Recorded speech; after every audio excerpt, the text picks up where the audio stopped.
கிறிஸ்துவுக்குள் அன்பான தேவனுடைய பிள்ளைகளே, இயேசுவின் நாமத்தில் இந்த ஏப்ரல் மாதம் 1ஆம் தேதி வாக்குத்தத்த செய்தியோடு உங்களை நான் சந்திப்பதிலே மிகவும் கர்த்தருக்குள் மகிழ்ச்சி அடைகிறேன். இந்த நாளுக்குரிய வாக்குத்தத்தத்தை, இந்த மாதம் தேவன் நம்மோடு கூட பேசுகிற சத்தியத்தை நம்ம கேட்கப் போகிறோம். ஏசாயா தீர்க்க தரிசனம் 9ஆம் அதிகாரம் 7வது வசனத்தில் இருந்து சில காரியங்களை இன்றைக்கு நம்ம பார்க்க போகிறோம்.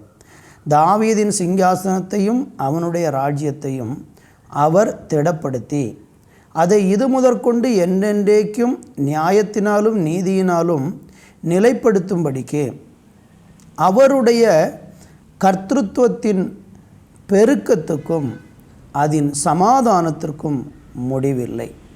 சேனைகளின் கர்த்தருடைய வைராக்கியம் இதை செய்யும்.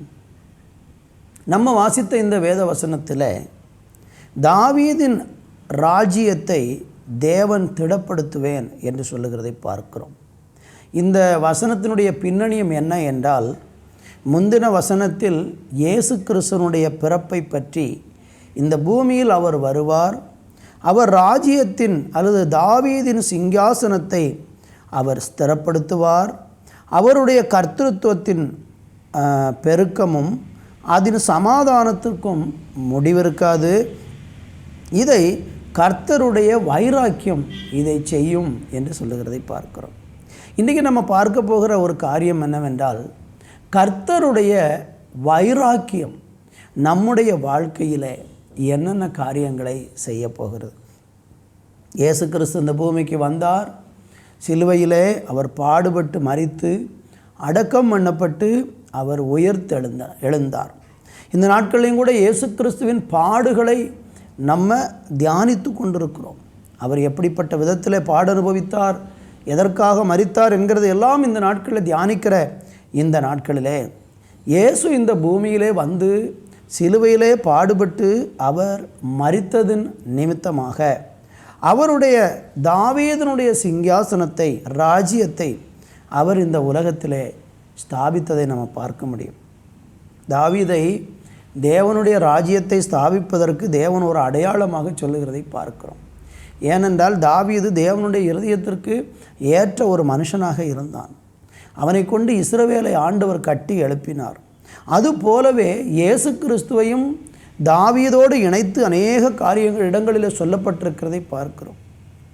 இயேசுவை சொல்லும் பொழுது தாவீதின் குமாரனே என்று அவரை அழைக்கிறதை நம்ம பார்க்க முடியும். அப்போ ஆண்டவராகிய தேவன் அவருடைய கர்த்தத்துவத்தின் பெருக்கத்துக்கும் அதன் சமாதானத்துக்கும் முடிவில்லாத விதத்தில் தேவன் அவருடைய ராஜ்யத்தை எப்படி தாவீதுக்கு ஒரு ஆட்சியை கர்த்தர் நிலையாக ஏற்படுத்தி அவனோடு கூட ஒரு உடன்படிக்கை பண்ணினாரோ, அதே போல அவருடைய ராஜ்யத்தை இந்த பூமியிலே இயேசு கிறிஸ்துவின் மூலமாக தேவன் ஸ்தாபித்திருக்கிறார்.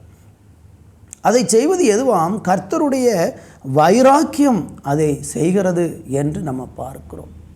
தேவனுக்கு சில காரியங்களிலே மிகுந்த வைராக்கியம் உண்டு. இன்றைக்கு நம்ம இந்த மாதத்தில் சிந்திக்க போகிற காரியம் அதுதான். தேவன் நம்முடைய வாழ்க்கையில் என்னென்ன காரியங்களிலே எப்படியெல்லாம் வைராக்கியம் பாராட்டுகிறார் என்பதை பார்க்க போகிறோம். எப்படி தேவனுடைய வைராக்கியம் இந்த உலகத்தில் தேவனுடைய ராஜ்யத்தை ஸ்தாபித்ததோ, அதே போல அந்த தேவனுடைய வைராக்கியம் உங்கள் வாழ்க்கையிலையும் சில காரியங்களை இந்த நாட்களில் செய்ய போகிறது.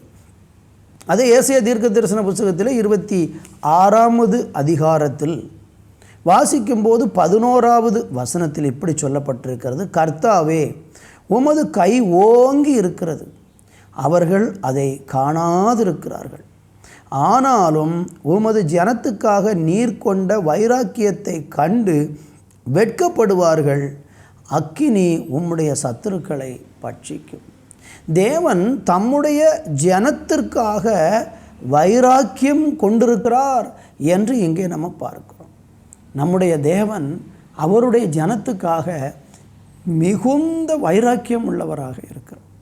நீங்கள் தேவனுடைய ஜனமாக, தேவனுடைய பிள்ளையாக வருவதற்கு யோவான் 1ஆம் அதிகாரம் 12வது வசனத்தில் சொல்லப்பட்டிருக்கிறபடி அவருடைய நாமத்தில் மேல் விசுவாசம் உள்ளவர்களாய் அவரை ஏற்றுக்கொண்டவர்கள் எத்தனை பேர்களோ அத்தனை பேரும் ஆமேன் அவருடைய பிள்ளைகளாகும்படிக்கு ஆண்டவர் அதிகாரம் கொடுத்தார் என்று சொல்லப்பட்டிருக்கிறார்.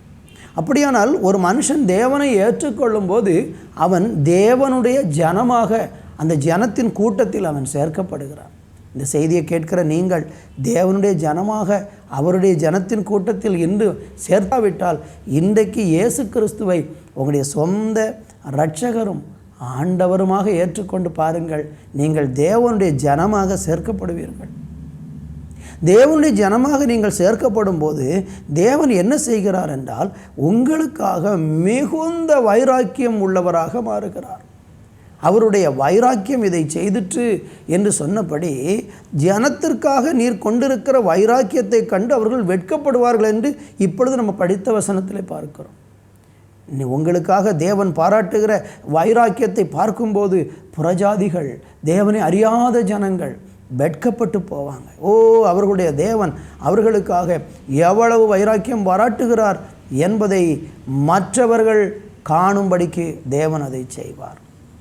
வேதத்தில் 1 நாளாகமம் அதனுடைய 17ஆம் அதிகாரம் 21வது வசனத்தை வாசித்து பாருங்கள்.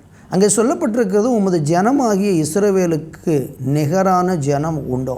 பூலோகத்தில் இந்த ஒரே ஜாதியை தேவனாகிய நீர் உமக்கு ஜனமாக மீட்கும்படி பயங்கரமான பெரிய காரியங்களினாலும் உமது கீர்த்தியை உண்டாக்கி நீர் எகிப்திற்கு நீங்களாக்கி மீட்ட உம்முடைய ஜனத்துக்கு முன்பாக ஜாதிகளை துரத்தி உமது ஜனமாகிய இஸ்ரவேலர் என்றென்றைக்கும் உமது ஜனமாய் இருப்பதற்கு அவர்களை நிலைப்படுத்தி கர்த்தராகிய நீர் தாமே அவர்களுக்கு தேவனானீர். தேவனுடைய வைராக்கியம் தம்முடைய ஜனத்துக்கு எவ்வளவு அதிகமாக இருக்கிறது பாருங்கள்.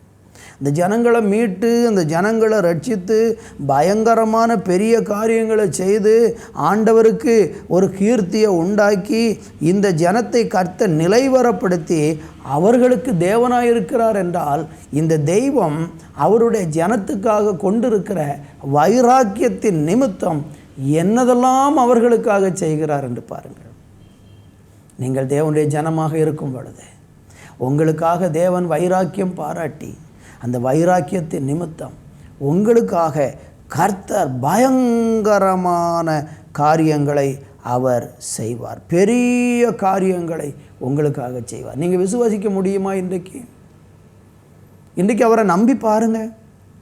அவர் உங்களுக்காக வைராக்கியம் பாராட்டுகிற தேவனாக இருக்கிறார். என்னை கவனித்து கொண்டிருக்கிற அன்பு தேவனுடைய பிள்ளைகளே, நீங்கள் தேவனை சார்ந்து கொள்ளும்போது, நீங்கள் தேவனை நம்பும் பொழுது, நீங்கள் தேவனை சேவிக்க உங்கள் இருதயத்தில் இடம் கொடுக்கும்போது இந்த தெய்வம் உங்களுக்காக சத்துருக்களுக்கு முன்பாக எல்லாம் பயங்கரமாக வைராக்கியமாக நின்று உங்களை காப்பாற்றுவார். பயங்கரமான காரியங்களை செய்து அவர் உங்களை உயர்த்துவார். மேலும் நம்ம ஏசாயா தீர்க்கதரிசன புஸ்தகம் 25ஆம் அதிகாரத்தில் 8வது வசனத்தை வாசிக்கும்போது அங்கு வேதம் இப்படியாக நமக்கு சொல்லுகிறது, அவர் மரணத்தை ஜெயமாக விழுங்குவார். கர்த்தராகிய தேவன் எல்லா முகங்களிலுமிருந்து கண்ணீரை துடைத்து தமது ஜனத்தின் நிந்தையை பூமியில் இராதபடிக்கு முற்றிலும் நீக்கிவிடுவார். கர்த்தரே இதை சொன்னார். அவருடைய ஜனத்துக்காக தேவன் வைராக்கியம் பாராட்டும் போது அவருடைய ஜனத்துக்கு அவர் செய்யக்கூடிய காரியம் என்ன? கர்த்தராகிய தேவன் எல்லா முகங்களிலும் இருந்து கண்ணீரை துடைத்து தமது ஜனத்தின் நிந்தையை பூமியில் இராதபடிக்கு நீக்கி போடுவார். உங்கள் மேலே தேவன் வைராக்கியம் உள்ளவராக, அவருடைய ஜனத்தின் மேலே அவர் வைராக்கியம் உள்ளவராக இருக்கிறதுனால நம்முடைய கண்ணீரை முகங்களிலிருந்து துடைப்பார் என்று சொல்லப்பட்டிருக்கிறது. இந்த உலகத்தில் நீங்கள் எத்தனையோ நேரம் அழுது புலம்பி ஏங்கி ஏக்கமுற்று பெருமூச்சு விட்டு யாருக்கும் தெரியாமல் நீங்கள் அழுது கொண்டிருக்கிறதை யாரும் பார்க்கவில்லை. ஆனால் நீங்கள் தேவனுடைய ஜனமாக இருக்கிறீர்கள் என்றால் உங்களுடைய முகங்களிலிருந்து வருகிற கண்ணீரை உங்களுக்காக நம்முடைய தேவனாகிய கர்த்தர் துடைப்பார் என்று வேதம் சொல்லுகிறது. அவர் நம்முடைய கண்ணீரை துடைக்கிறது மாத்திரமல்ல, தமது ஜனத்தின் நிந்தையை பூமியிலிருந்து நீக்கி விடுவார். இன்றைக்கி நிந்தனைகளிலும் அவமானத்திலும் பலவிதமான மனிதர்கள் மத்தியில் நீங்கள் நிந்திக்கப்பட்டு ஒரு வாழ்க்கை வாழ்ந்து கொண்டிருக்கிறீங்களா? உங்கள் நிந்தனையை தேவன் அவருடைய வைராக்கியத்தை கொண்டு உங்களை விட்டு அவர் அகற்றி போடுவார். இன்னும் அதே ஏசாயா தீர்க்க தரிசன புஸ்தகத்தில் 30ஆம் அதிகாரத்தில் 26வது வசனம் இப்படி சொல்லுகிறது, கர்த்தர் தமது ஜனத்தின் முறிவை கட்டி அதன் அடிக்காயத்தை குணமாக்கும் நாளிலே சந்திரனுடைய வெளிச்சம் சூரியனின் வெளிச்சத்தை போலவும் சூரியனுடைய வெளிச்சம் ஏழத்தனையாய் 7 பகலில் வெளிச்சத்தை போலவும் இருக்கும் என்று ஆண்டவர் சொல்லுகிறார். உங்களுடைய அடிக்காயங்களை அவர் குணமாக்குவார். கர்த்தருடைய வைராக்கியம் இதையெல்லாம் தேவனுடைய ஜனத்துக்காக செய்யும். சந்திரனுடைய வெளிச்சம் சூரியனுடைய வெளிச்சத்தை போலவும் சூரியனுடைய வெளிச்சம் ஏழத்தனையான 7 பகலின் வெளிச்சத்தை போலவும் மாற்றுவேன் என்று சொன்னார்னா, நீங்கள் இருளிலிருந்து வெளியே வருவீங்க. உங்களுடைய அடிக்காயங்களை எல்லாம் கட்டி கர்த்தர் உங்களை குணமாக்குவேன் என்று வாக்கு பண்ணுகிறார். இன்றைக்கி முறிந்து போன ஒரு இருதயத்தோடு கூட, கண்ணீரோடு கூடிய ஒரு இருதயத்தோடு கூட, அடிக்காயங்கள் ஏற்பட்டு உள்ளத்தின் ஆழத்தில் ஆற்ற முடியாத காயங்களில் இன்றைக்கு நீங்கள் வாழ்ந்து கொண்டிருக்கிறீங்களா? தவித்து கொண்டிருக்கிறீங்களா? உங்களுடைய அடிக்காயங்களை குணமாக்க உங்களை ஆண்டவராகிய கர்த்தர் உங்கள் வாழ்க்கையில் சந்திரனுடைய வெளிச்சத்தை சூரியனுடைய வெளிச்சத்தை போல மாற்றி சூரியனுடைய வெளிச்சத்தை ஏழத்தனையாக 7 பகலின் வெளிச்சத்தை போல மாற்றுவதற்கு இந்த தேவன் போதுமானவராக இருக்கிறார். எனவே இந்த வார்த்தையை கேட்டுக்கொண்டிருக்கிற என் அன்பு சகோதர சகோதரிகளே, நீங்கள் எந்த ஒரு சூழ்நிலையில் இருந்தாலும் உங்களை கர்த்தர் மறுரூபப்படுத்தப் போகிறார். உங்கள் வாழ்க்கையை மாற்றப் போகிறார். நீங்கள் தேவனுக்குள் ஆசீர்வதிக்கப்படும்படியாக கர்த்தர் விரும்புகிறார். காரணம் என்ன? ஆண்டவர் உங்களுடைய காயங்களை குணமாக்குவார். இன்னும் நம்ம படிக்கும்போது லூக்கா சுவிசேஷம் 1ஆம் அதிகாரம் 74, 75 வாசித்து பாருங்கள்.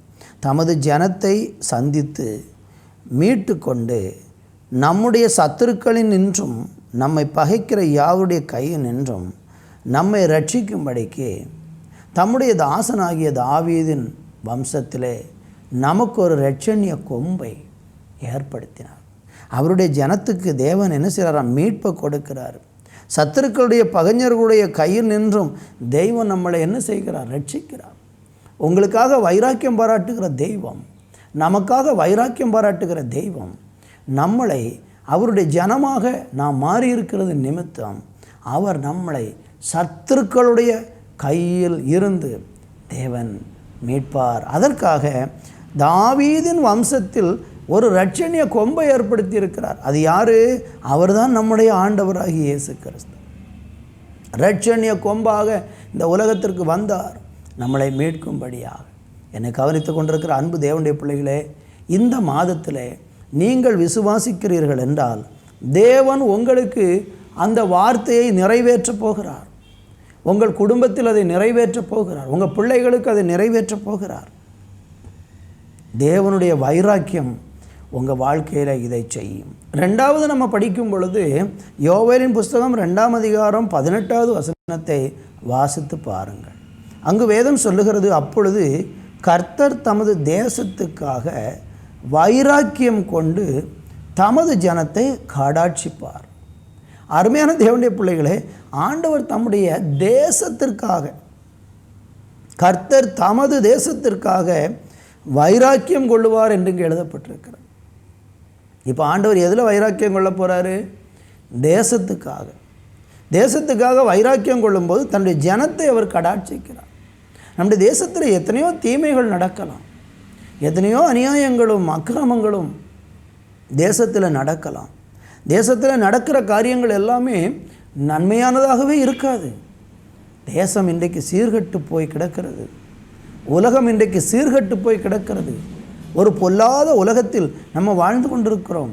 ஆனால் தேவன் இந்த பொல்லாத உலகத்திலையும், இந்த பொல்லாத தீமை நிறைந்த உலகத்திலையும் இந்த தேசத்துக்காக அவர் வைராக்கியம் பாராட்டி தமது ஜனத்தை அவர் கடாட்சிப்பார் என்று வேதம் நமக்கு சொல்லுகிறது. தேசத்துக்காக வைராக்கியம் பாராட்டி அவர் நம்மளை ரட்சிப்பார் என்று வேதம் நமக்கு சொல்லுகிறது. இன்றைக்கி இந்த தேவனுடைய பிள்ளைகள் வாழ்ந்து கொண்டிருக்கிற அவர்களுடைய தேசத்துக்கு தேவன் வைராக்கியம் பாராட்டு. நீங்கள் நல்லா கவனித்து பாருங்கள், கர்த்தருடைய ஜனங்கள் இருக்கிற தேசம் எவ்வளவு ஆசீர்வாதமாக இருக்கிறது. தேவனை தேடுகிற தேசங்கள் எல்லாம் உலக அளவில் இன்றைக்கு எவ்வளோ உயர்த்தப்பட்டு பொருளாதாரத்தில் எல்லா காரியங்களிலும் எவ்வளோ ஒரு மேன்மையான ஒரு ஸ்தானத்திற்கு போய்கொண்டிருக்கிறது. தேவனை ஜனங்கள் தேட தேட தேட தேசத்தின் மேலே தேவன் வைராக்கியம் உள்ளவராக இருக்கிறார். யோவான் சுவிசேஷம் 2ஆம் அதிகாரம் 17வது வசனத்தில் நீங்கள் படித்து பார்த்தீங்கன்னா, உம்முடைய வீட்டை குறித்து உண்டான பக்தி வைராக்கியம் என்னை பட்சித்தது என்று ஆண்டவராகிய தேவன் சொல்லுகிறார். தேவன் சபையை குறித்து மிகுந்த வைராக்கியமாக இருக்கிறார். தேவனுடைய வீடு என்று சொல்லுகிறதை தேவன் அங்கே அவருடைய சபை, அவருடைய ஜனம், அவருடைய ராஜ்யத்தை குறித்து சொல்லுகிறார். தேவனுடைய வீட்டை குறித்து ஒரு பக்தி வைராக்கியம்.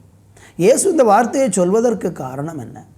இயேசு கிறிஸ்து தன்னுடைய ஊழியத்தின் துவக்கத்திலையும் தன்னுடைய ஊழியத்தின் முடிவிலையும் 2 முறை எருசலேம் தேவாலயத்திலே போய் அங்கே விற்கிறவர்களையும் வாங்குகிறவர்களையும் வியாபாரம் பண்ணுகிறவர்களையும் தேவனுடைய வீட்டை கள்ளர்களுடைய குகையாக்கி போட்ட அந்த ஜனத்தின் மத்தியிலே அவர்களை துரத்தி அவர்களுடைய காசுக்காரர்களுடைய பலகைகளையெல்லாம் தேவன் புரட்டி போட்டு அங்கே அவர் சொன்ன வார்த்தை தான், உம்முடைய வீட்டை குறித்து உண்டான பக்தி வைராக்கியம் என்னை பட்சித்தது என்று.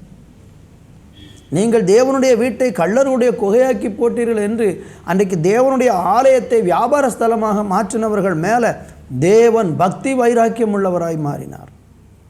இன்றைக்கு ஆண்டவர் சபையின் மேலே பக்தி வைராக்கியம் உள்ளவராக இருக்கிறார். கர்த்தருடைய சபைக்காக அவர் வைராக்கியம் பாராட்டுவார். தேவனுடைய சபையின் அழிவை தேவன் விரும்ப மாட்டார். தேவனுடைய சபைக்கு விரோதமாக யாராகிலும் எழும்பினால் ஆண்டவருடைய பக்தி வைராக்கியம் அதை பட்சித்து போடும். அப்படி சபைக்கு விரோதமாக எழும்பினவன் தான் சவுல் என்கிற மனுஷன். நீங்கள் அப்போஸ்தலர் நடவடிக்கைகள் 9ஆம் அதிகாரத்தை நேரம் எடுத்து படித்து பாருங்கள். தேவனுடைய சபையை பாழாக்க நினைச்ச சவுலை தேவன் சடுதியில் சந்தித்தார். கண் தெரியாதவனாக கீழே விழுந்தான். அவன் அங்கே குருடனாய் போய்விட்டான். அவனை பார்த்து தேவன் பேசினார், சவுலே சவுலே, நீ என்னை ஏன் துன்பப்படுத்துகிறாய் என்று பேசி அவனை புறஜாதிகளுக்கும் ராஜாக்களுக்கும் சாட்சியாக மாற்றி ஒரு தேவனுடைய வல்லமையான பாத்திரமாக தேவன் அவனை சடுதியில் சந்தித்து பயன்படுத்தினான். இன்றைக்கும் தேவன் சபைக்காக வைராக்கியம் பாராட்டுகிறார். எனவே கர்த்தருடைய சபையிலே நாம் மிகுந்த கவனமாக இருக்க வேண்டும். சபையிலே தேவனுக்கு பிரியமானதை செய்வதற்கு நம்மளை அர்ப்பணிக்க வேண்டும். ஒரு நாளும் சபைக்கு இடரலாக இருக்கக்கூடாது. ஒரு நாளும் சபைக்கு விரோதமாக எழும்பக்கூடாது. ஒரு நாளும் தேவனுக்கு ஊழியம் செய்கிற தேவ மனிதர்களுக்கு எதிராக பேசி அவர்களை வீணாக பகைக்கக்கூடாது. இது எல்லாமே செய்யும் பொழுது தேவன் பக்தி வைராக்கியம் உடையவராக சபைக்காக அவர் வைராக்கியம் உள்ளவராக இருக்கு. உங்களுக்கு தேவன் கொடுத்திருக்கிற சபையில் நீங்கள் உண்மையும் உத்தமமாக இருந்து தேவனை ஆராதித்து சேவை செய்து அவருக்காக வாழ ஒப்புக்கொடுங்க. ஒருவேளை இந்த வார்த்தையை கேட்கிற நீங்கள் சபைக்கே போகலை, எனக்கு சபையே இல்லை, சபைனாலே எனக்கு என்னென்னு தெரியாதுன்னா பக்கத்தில் இருக்கக்கூடிய ஒரு நல்ல ஆண்டவரை பாடி துதிக்கிற ஒரு ஆவிக்குரிய சபையில் நீங்கள் உங்களை ஐக்கியப்படுத்தி கொள்ளுங்கள். அந்த சபையில் உங்களுக்காக தேவன் பக்தி வைராக்கியம் உள்ளவராக இருப்பார். இன்னும் நம்ம படிக்கும் பொழுது ஆண்டவராகிய தேவன் எப்படி பக்தி வைராக்கியம் உள்ளவராக இருக்கிறார்? ஏசாயா தீர்க்க தரிசன புஸ்தகத்தில் 42ஆம் அதிகாரம் 13வது வசனத்தை வாசிக்கும்போது, அவர் பராக்கிரமசாலியைப் போல புறப்பட்டு யுத்த வீரனைப் போல வைராக்கியம் உண்டு சத்துருக்களை மேற்கொள்ளுவார் என்று சொல்லப்பட்டிருக்கிறது. அவர் ஒரு யுத்த வீரனைப் போல வைராக்கியம் உள்ளவராக இருக்கிறார் என்று சொல்லப்பட்டிருக்கு. கர்த்தர் யுத்தம் பண்ணுகிறார். யாத்திரா புஸ்தகம் 14:14 படிக்கும்போது கர்த்தர் நமக்காக யுத்தம் பண்ணுவார் என்று சொல்லப்பட்டிருக்கிறது.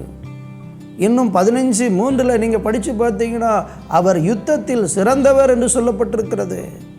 144ஆம் சங்கீதம் 1வது வசனத்தை நீங்கள் படித்து பார்த்தீங்கன்னா கர்த்தர் நம்மளை கைகளை விரல்களை யுத்தத்திற்கு பழக்குவிக்கிறார் என்று சொல்லப்பட்டிருக்கிறது. கர்த்தர் யுத்த வீரனை போல வைராக்கியம் உடையவராக இருப்பார். சில இடங்களில் அவர் நேரடியாக இறங்கி யுத்தம் பண்ணுவார். அவருடைய ஜனத்துக்காக யுத்தம் பண்ணுவார். இன்றைக்கும் கர்த்தர் அதை செய்து கொண்டிருக்கிறார். ஆண்டவர் ஒரு யுத்த வீரனாக இருக்கிறார் என்று நம்ம பார்க்க முடிகிறது. என்னை கவனித்து கொண்டிருக்கிற அருமையானவர்களே, இன்றைக்கு இந்த மாதத்தில் கர்த்தர் நமக்கு சொல்லக்கூடிய வாக்குத்தத்த வார்த்தை என்ன?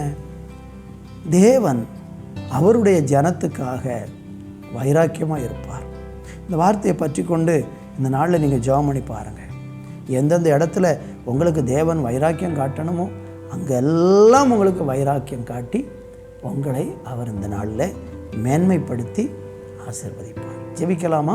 நல்ல பிதாவே, இந்த ஏப்ரல் மாதம் 1ஆம் தேதி உங்கள் சமூகத்தில் வந்து உங்களுடைய வார்த்தைகளை தியானிக்கக்கூடிய கிருபையை கொடுத்தீங்க. நீங்கள் எங்களுக்காக வைராக்கியம் உள்ளவராக இருந்து தெய்வமே உங்கள் மகிமையான கிரியைகளை நீங்கள் விளங்க பண்ண போகிறீங்க. இந்த மாதம் எங்கள் வாழ்க்கையில் தேவன் வைராக்கியமாய் செயல்படுகிறதை காணும்படிக்கு எங்களுக்கு கிருபை தந்து ஆசீர்வதித்தருளும். இயேசுவின் நாமத்தில் பிதாவே, ஆமென், ஆமென்.